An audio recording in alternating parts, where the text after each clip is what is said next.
Beautiful people, how you doing? And welcome to another episode of Conversations Unleashed. It is Michael Bonner here. Happy Wednesday. I know I am 2 days late, and I know Wednesdays, this is when we normally release the Bonneville briefing. But let me tell y'all something, I've been fighting over here, right? Trying to get adjusted back to the school, encouraging other people, filling my own cup. It looks easier than what is said, right? It's easier said than done. But I'm here, I'm showing up, and that's what it's a lesson to all of us. Just try your best to show up every day. Today's episode, Conversations Unleashed, is you and I'm really excited to share something with you. And also after this episode, please make sure you pay attention to the Bonner briefing to know what's going on inside of the world around you and inside of the markets. I'll make sure that is released on this Wednesday. But happy middle of the week. I hope and pray that all of you are well. If it is not, I hope and pray everything changes. But I want to share something with you that I have been working on myself, and I actually found out about myself 2-3 weeks ago. And I think it'll be a very valuable lesson for yourself and me, so that we can end 2025 in a very powerful way. So let's get into today's topic, and it is called, Are you problematizing your scenarios? Are you problematizing your scenarios? Buckle up, because this one's going to be transparent. It's going to be real and honest. And I'm coming in directly, straight hot. I'm not sugarcoating anything.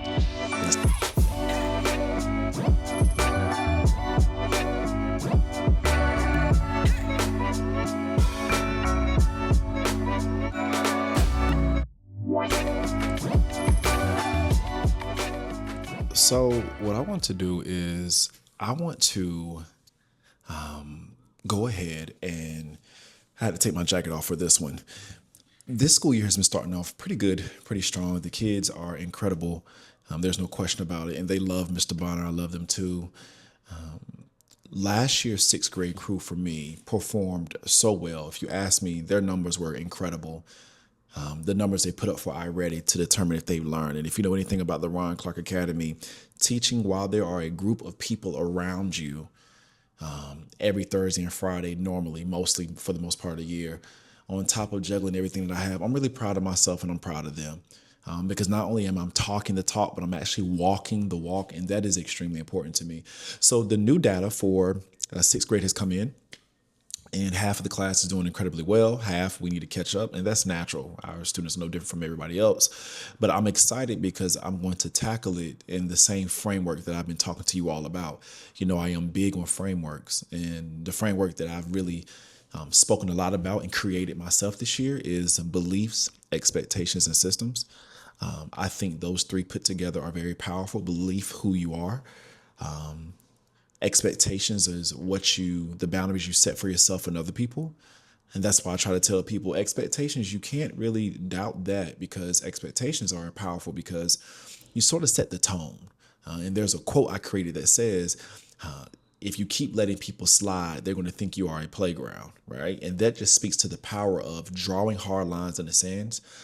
But oftentimes businesses and corporations, they mess up because they only stick on beliefs and expectations, but they never think about systems. And the systems help reinforce the goals and things we're trying to set. And what I want to say is I've learned something new. Okay. This may sound crazy to you, but I will tell you this. Every single person you know has some type of battle they're fighting that more than likely you don't know about. And the past 2-3 years, I have been falling forward, trying to address my own traumas and issues, because I don't want to be the person that my dysfunctional behavior or attitude is the reason or the main culprit of why someone crashes out that day. And what I want to speak to is oftentimes problems are going to continually happen for the rest of our lives. Deaths are going to happen. Job loss, etc., being disappointed. And I'm trying to grasp onto that. But I'm learning is, what do you do about that? What do you do about that when things go good or go bad in your life? What's the framework inside of your mind? So let me explain this to you that, oh my gosh, my therapist has broken down to me, and now I can see how, now I'm aware of this thing, I can make my life better. So last year, President Trump and the administration did a huge slash in budget cuts. And one of those areas that cuts affected was me in education. I work at a nonprofit that depends on the funds of corporations and teachers to come to the school. My business works in the realm of education. So, what I want you to know is first things first, you can't be a one trick pony. You have to be able to have multiple branches of anything that you do. So, me leaning fully on education for my revenue model probably isn't the smartest idea under this administration due to their stance towards public education. That's not anything political. That's just what's happening in regards to them cutting funding.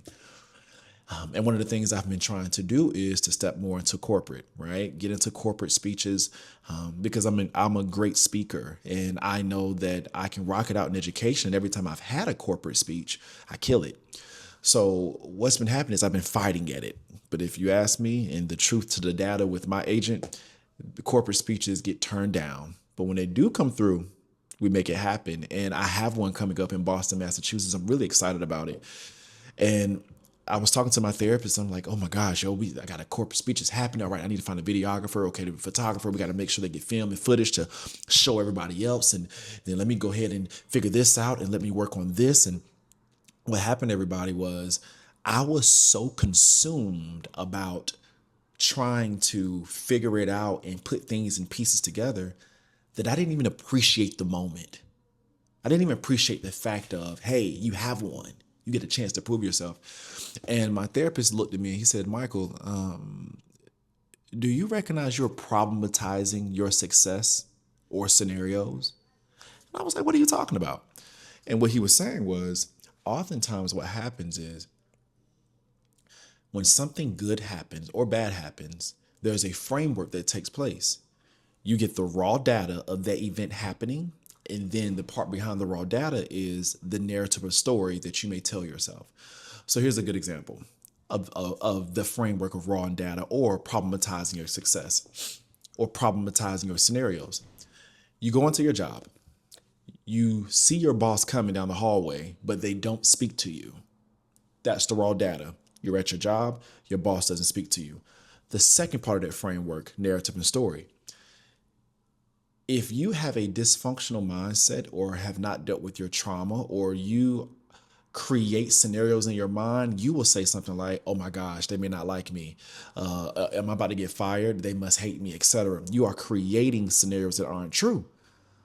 Or if you have been taking care of yourself and learning about kindness and empathy, you will learn that maybe they were just busy and their brain was occupied. And what it showed to me, everybody, was this. Sometimes, because we all are always going to have problems, sometimes we are creating scenarios in our minds, whether it's a good thing or bad thing, that not only it doesn't even exist, but it becomes fictional. We are creating things that aren't even real. And what happens is, if you're not careful, your nervous system will therefore begin to respond to the story you're telling yourself that isn't even real. And this can happen to anybody. And I was thinking about it because I am a problem solver. I am a son, a friend, a teacher, a business owner, an entrepreneur, an innovator, a creator. And you always have to think of 4 to 5 different scenarios to make sure that you stay ahead of the game, especially as an educator, y'all. You know how it is. There's 30 things going on in the classroom at the same time. But what I'm learning is this. You have to watch that. You have to watch that, because I learned through therapy, your ego is living in the past or either the future. It's rarely in the present. You're either thinking about what you've done or what you're going to do. And what happens is you rob yourself of the present moment. And if you're not careful, you will put narratives and stories around the raw data you have that are not beneficial to your nervous system, to your life. And before you know it, you are consumed with worry, fear, and anxiety over something that has not even happened yet. And I'm saying this because I have a lot of friends and myself, we're going through just these huge moments of transition. That's why I like this podcast, this media piece that I've built called Conversations Unleashed, because I don't want you all to go to social media or see anybody successful or anybody around you and think that everything is okay. No, we're fighting too. But what I don't want to do for myself and for others is I don't want us to fall into the pattern of we have taken raw data in and now we are putting our own stories and things to it that are detrimental. And that thing can be good or bad. Here's the thing. Let's go this way. Let's go a good way. A good thing. You hit the lottery. You hit the lottery, baby. I hope every person here, you hit the lottery. And you know what happens? You may say, if you're not careful, trauma, etc. Oh my gosh. Oh my gosh, people are going to start asking me for money. Oh, I got to watch my back everywhere that I go. Like your brain fills up with narratives and stories. So here's a solution, and I have two for you to help yourself with problematizing your scenarios or overthinking, because I am a thinker. The first one is show kindness to yourself. This is something that's been introduced to me in the last, I want to say, 2 years, 3 years in its totality, but actually putting it into practice. And I learned in my therapy session, and I'm explaining it to my kids as well, so they can handle the work of school better and stuff as well, is that you take the raw data and you take note of how you feel, the narratives, once you get that raw data. And then you ask yourself, well, what is kindness trying to get me to see or give me in this point in time? So here's a good example. Let me give you a fresh one. The fresh one is this, all right? Raw data is, we have some students that, for me, that are about to graduate that were on the Ellen show. That's the raw data. That's the raw data.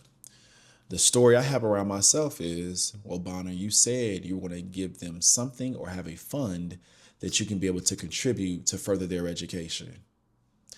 The narrative becomes, well, they're cutting budgets and that's affecting your business model. The narratives are, well, they still love you. You were texting someone the other day. The narratives are, well, Mr. Bonner, you know what? They're cutting budgets. That may affect your business. Will you be able to actually put money into an account?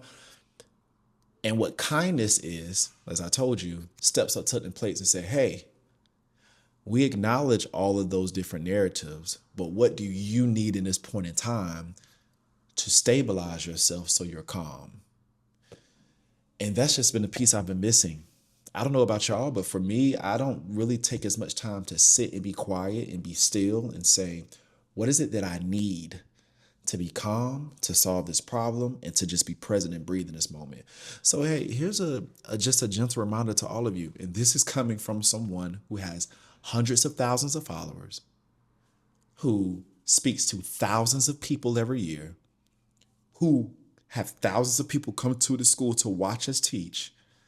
I'm begging you, my friends and family, be kind to yourself. I don't just say it every podcast. I really mean it, because truth be told, y'all, we're going to get the job done. We're going to win. Every battle you're going through right now, we're going to win. Everything that you're facing right now, you're going to win and succeed and come out on top. But it's about how you handle it through that process, right? Because a person can get into a fight and can still win, but come out with two broken arms, right? So it's about how you're handling yourself as you're going through this fight. And I'm begging you, my friends, to be kind to yourselves. But the second thing I need you to do, I need you to change and look at what is your psychological and emotional intake. And I mean that from the bottom of my heart. What are you feeding your mind and your brain and your heart? Because what I have discovered is, how do narratives create a story? Once you get that raw data, you must ask yourself, what information am I putting inside of my mind that will feed that raw data, that will congregate around that raw data? So what kind of podcasts are you watching? What kind of reality TV shows are you watching? Because if you're not careful, those very things that you see will begin to impact the story that is coming, or the raw data that you're coming in contact with. So here's a good example. When we talk about information, the information that you digest, imagine someone that only watches reality TV and they're messy inside of group chats all the time. It's just around a bunch of petty people that are not determined to do something better with their lives and make their family better. When the raw data piece comes in that there's been a change at the job, and they go and be by themselves or go amongst those people, before you know it, they are probably creating so many negative data pieces and story points around that data that it's going to make them almost delusional. Have you thought about it? That it is very possible in the age of 2025, it is September 2025. Have you thought about this? That people that intake so much junk, social media online, whatever your algorithm is feeding you, whatever your friends and stuff are saying, that it is possible that you can have a raw data piece come to you. An event in life happens, but based on the people you listen to or the people that are surrounding you, you are living in the land of delusion because the stories you're attaching to it. I want you to help yourself out for the rest of 2025. For me, do me a favor. I want you to focus on kindness, and I want you to focus on who is around you and are they sharing more memes than inspiration? Then you need to rethink that. All right. As always, y'all, you know I love y'all. And from now on, moving forward, I'm not going to problematize my scenarios of success or even losses. I want to just try my best to just be kind to myself. And also, I am changing my information diet because your information diet will determine your mental output and the stories that you put around the raw data you receive. Hey, I love you. I hope you enjoyed this episode. I hope you help yourself with this. It can even be tied to not taking things personal. Well, why will you take something personal from the 4 agreements? Well, you take things personal based on the things that are going through in your mind. So do me a favor, check your kindness level for yourself and check your information diet. And I will see you soon. And I'm going to release another episode. Make sure you check out for the Bonner Brief that comes out again today on this Wednesday. And Always Anonymous. That's been a very fun one. And if you need help or reassurance knowing what other people are going through, go check out Always Anonymous. I love y'all. I got to go grade papers. I got to go handle stuff and get things done. But you take care of yourself. And I'm always praying for you. I always believe in you. I'm always sending positivity to you. I'm always sending positivity to you, even if I don't feel like it or if my mind and body is tired, because I know that you just never know what people may need. And one word, one sentence, one smile can get somebody just a little bit more gas to keep pushing. And I hope that's what this podcast does for you. Take care of yourself. I love you. Have a great rest of the week. Peace.